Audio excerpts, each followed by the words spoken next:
Welcome to our channel. If you want to set up your Amazon Prime How, follow these step-by-step instructions to get your device up and running quickly and efficiently. Step 1. Unbox your Amazon Prime How and ensure all components are included. Check for the device, power adapter, cables, and quick start guide. Step 2.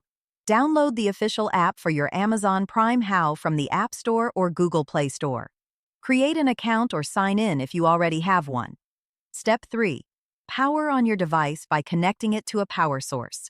Wait for the indicator light to show that the device is ready for setup. Step 4. Open the app and follow the on-screen prompts to add your new device.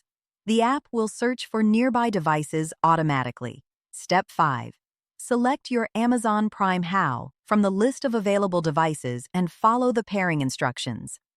You may need to press a button on the device to initiate pairing.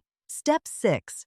Connect your device to your Wi-Fi network by selecting your network name and entering the password when prompted. Step 7. Complete the setup by customizing your device settings according to your preferences. This may include naming your device, setting up notifications, and configuring advanced features. Step 8. Test your device to ensure it's working correctly. Check all functions and features to confirm successful setup. Don't forget to like this video and subscribe to our channel.